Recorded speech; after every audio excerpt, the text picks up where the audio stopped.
Agora faremos uma demonstração prática do tecido nervoso. Nós aqui veremos as duas lâminas que normalmente viríamos em aula prática. São as lâminas que pertencem ao acervo da disciplina. A primeira delas seria a medula espinhal. Então, vocês viram na aula teórica que a medula espinhal, ela, no tecido nervoso central, a substância branca na medula espinhal fica perifericamente situado, enquanto que a substância cinzenta fica internamente situada. Então, a substância cinzenta e substância branca são aspectos macroscópicos. Não existe nenhum porquê da substância cinzenta, mas existe um porquê da substância ser branca.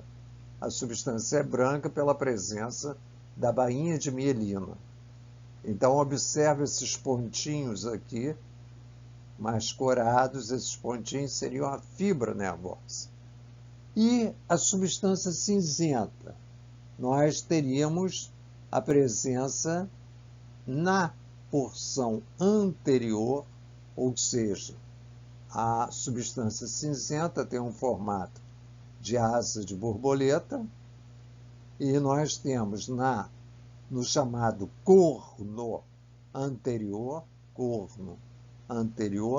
a presença do pericário dos neurônios.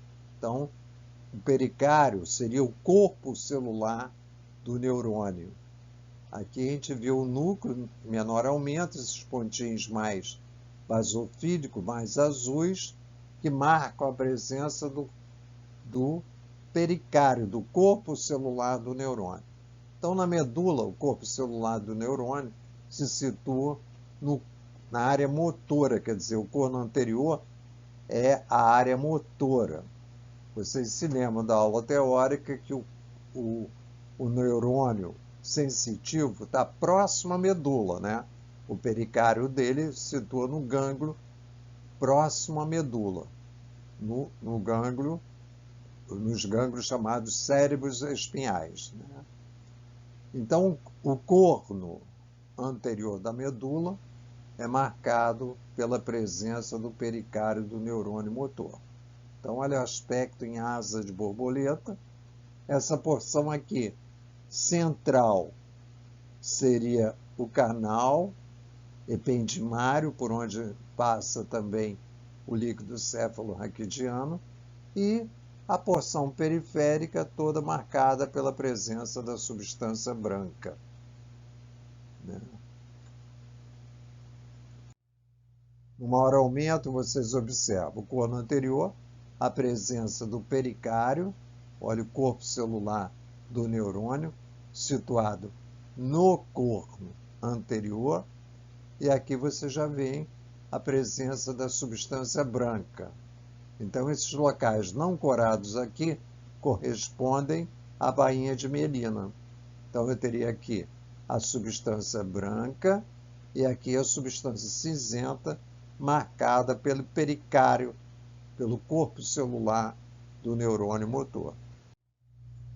No menor aumento, olha, a substância branca, situada perifericamente, e a substância cinzenta, o corno anterior, marcado pela presença do pericário, né, do corpo celular do neurônio motor. Então, uma coloração em hematoxilina e eosina. Maior aumento, pericário, corpo celular, o núcleo do neurônio. Olha o nucleolo aqui, condensado, cromatina condensada, dá esse aspecto em olho de coruja. Então, observa a presença do pericário do neurônio motor. Corno anterior da medula. Já aqui nós temos o cerebelo. Então, o menor aumento, o cerebelo é conhecido como a árvore da vida. Ela apresenta essas circunvoluções e é coberto aqui por essa camadinha da meninge, né? Vocês veem aqui um trechinho da meninge recobrindo. Observa que no sistema nervoso, no cerebelo e cérebro, a substância cinzenta se situa perifericamente.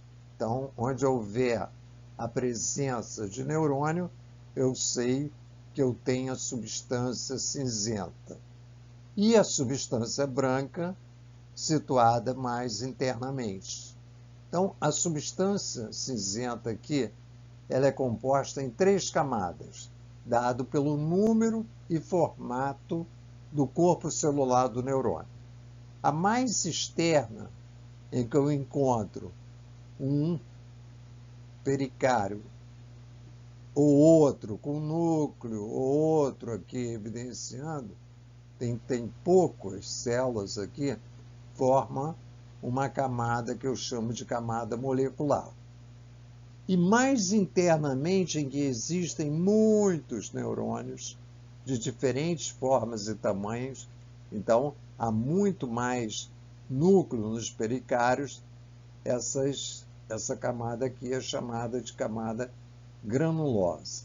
Então, observa a camada molecular, com menos neurônios, e a camada granulosa, olha, com muitos neurônios. Eu tenho um aspecto bem mais saliente, bem mais evidente. E entre a camada molecular e a camada granulosa, existe um grupo de células aqui, que são neurônios multipolares, bem evidentes, que nós vamos observar em maior aumento, que são as células de Purkinje. Então, observa aqui, camada mais externa, molecular, camada mais interna, granulosa, e aqui entre as duas a camada de células de Purkinje. Então, observa esses neurônios bem grandes, olha, um pericário bem evidente aqui, é a camada de células de Purkinje.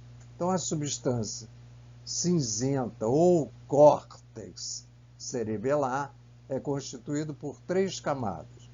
Uma camada molecular, poucos neurônios, uma camada de células de Purkinje e uma camada granulosa em que se evidencia a presença de diversos neurônios de diversos tipos e tamanhos. E, finalmente, aqui mais centralmente, a substância branca já começa a surgir. Novamente, olha, células de Purkinje, camada granulosa, camada molecular. Um ou outro pericário de neurônio. Comparando, olha, nós temos a célula de Purkinje com axônio, e aqui eu não evidencio a presença do axônio.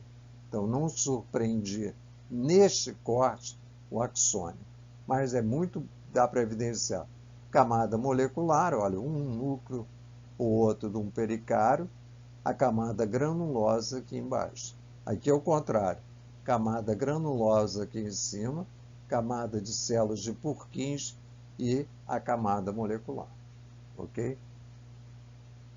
Então, evidenciamos as 3 camadas do córtex cerebellar.